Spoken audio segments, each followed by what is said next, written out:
E quando ele diz que 2026 é logo ali, sim, 2026 vai chegar para nós, para ele. Agora, depende da circunstância. No caso dele, o caminho é a inelegibilidade. E isso não sou eu quem digo, porque eu não tenho autoridade para dizer. Isso quem disse foram uma série de juristas, advogados, ex-ministros do TSE ouvidos ao longo do fim de semana. Não é? Quem faz o que ele fez tem a candidatura cassada e tem os direitos políticos cassados. E é fatalmente o que vai acontecer com Pablo Marçal. O mínimo, aliás, porque pode acontecer coisa mais grave. Né? Mas o mínimo vai ser isso. É alguém que joga fora das regras do jogo, que quer jogar fora das regras do jogo. E fora das regras do jogo não vale. Tem árbitro. O árbitro expulsa de campo. Ainda bem que ele não passou para o segundo turno, porque se ele passasse para o segundo turno, aí São Paulo e a Justiça Eleitoral iriam ter um problema.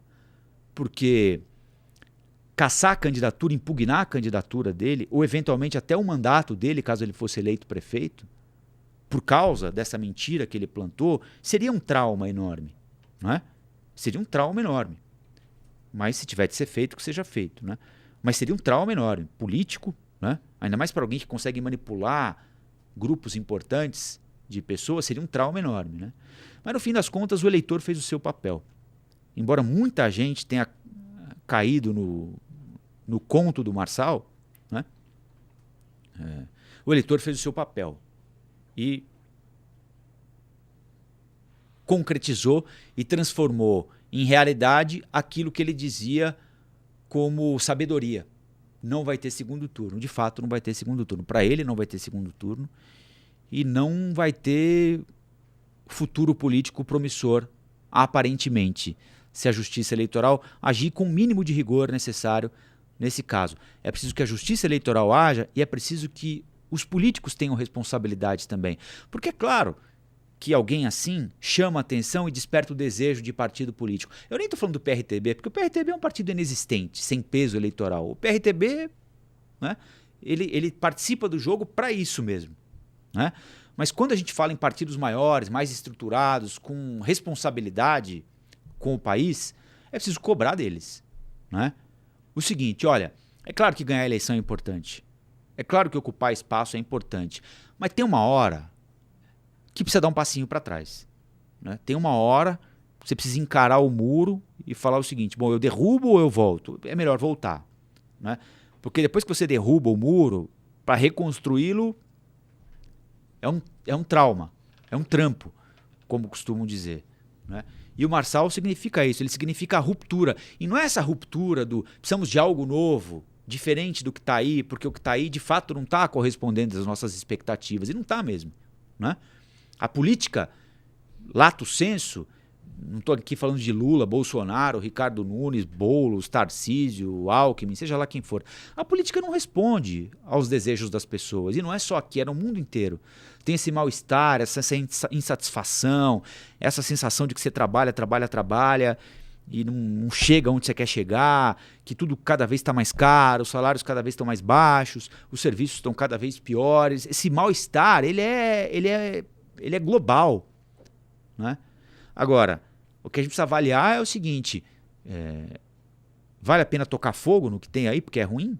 Né? Então taca fogo e vira as costas.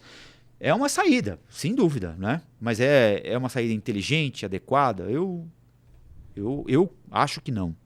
Mas, enfim, também sei que tem muita gente que acha que sim. Né? Então, o Marçal entra para a história. Ele tinha tudo para sair como vencedor dessa eleição, se ele não tivesse cometido o que por enquanto é um erro, pode vir a ser considerado crime, a justiça é quem vai dizer isso. Né? Ele tinha tudo para sair vencedor, mesmo que não tivesse ido ao segundo turno. Vamos imaginar que o resultado tivesse sido o mesmo que nós temos hoje e ele não tivesse feito o que fez na sexta-feira. O país inteiro falava de Pablo Marçal, tinha candidato em tudo quanto é canto do país querendo apoio do Pablo Marçal. O Bolsonaro, por enquanto, está inelegível para 2026. Ele seria um nome absolutamente importante e competitivo para 2026, porque ele quisesse disputar até a presidência da República.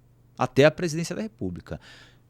E aí eu não vou entrar no argumento do que ele promete, do que ele diz, da falta de preparo dele para, enfim, para elaborar raciocínios um pouco mais profundos, para tratar da desigualdade, das raízes da desigualdade do país, oferecer alternativas aos diferentes modos de sofrimento da nossa população no Nordeste, no interior do estado de São Paulo, no Sul, no Norte, enfim, não vou entrar nesse mérito. Mas ele tem um mérito e tinha um mérito, que era conseguir seduzir muita gente. Né? Ele conseguiu, ficou famoso no país inteiro, o país inteiro só falava de Pablo Marçal, e Pablo Marçal isso, e Pablo Marçal aquilo. Né? Quando quis ser mais esperto que a esperteza. Então,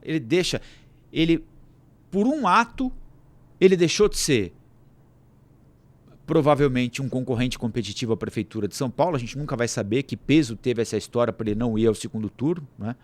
Mas aparentemente teve algum, e a diferença foi tão pequena que, né? Muita gente comparou aqueles tiros pro alto da Carla Zambelli, se lembra? No sábado antes do segundo turno, na disputa presidencial de 2022. Ele poderia ter ido ao segundo turno, e mesmo que não fosse ao segundo turno, poderia ter saído imensamente maior do que entrou, conhecido no país inteiro, né?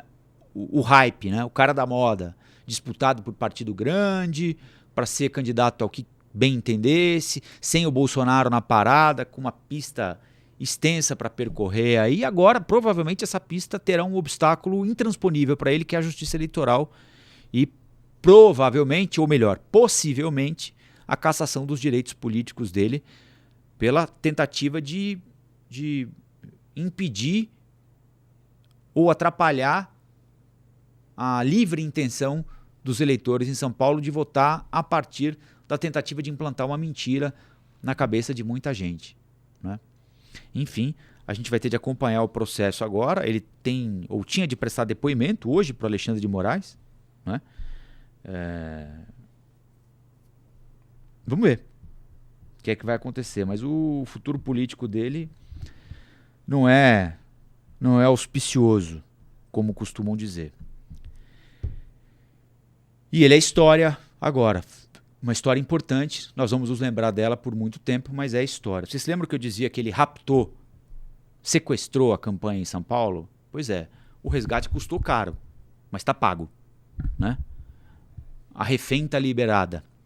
A refém é a campanha em São Paulo. Né? Olá, aqui é o Rafael Colombo. Gostou do que acabou de assistir? Se inscreva no canal Cortes do Flow News para os melhores momentos. Quer acompanhar os nossos programas na íntegra? Então se inscreva no nosso canal oficial, Flow News.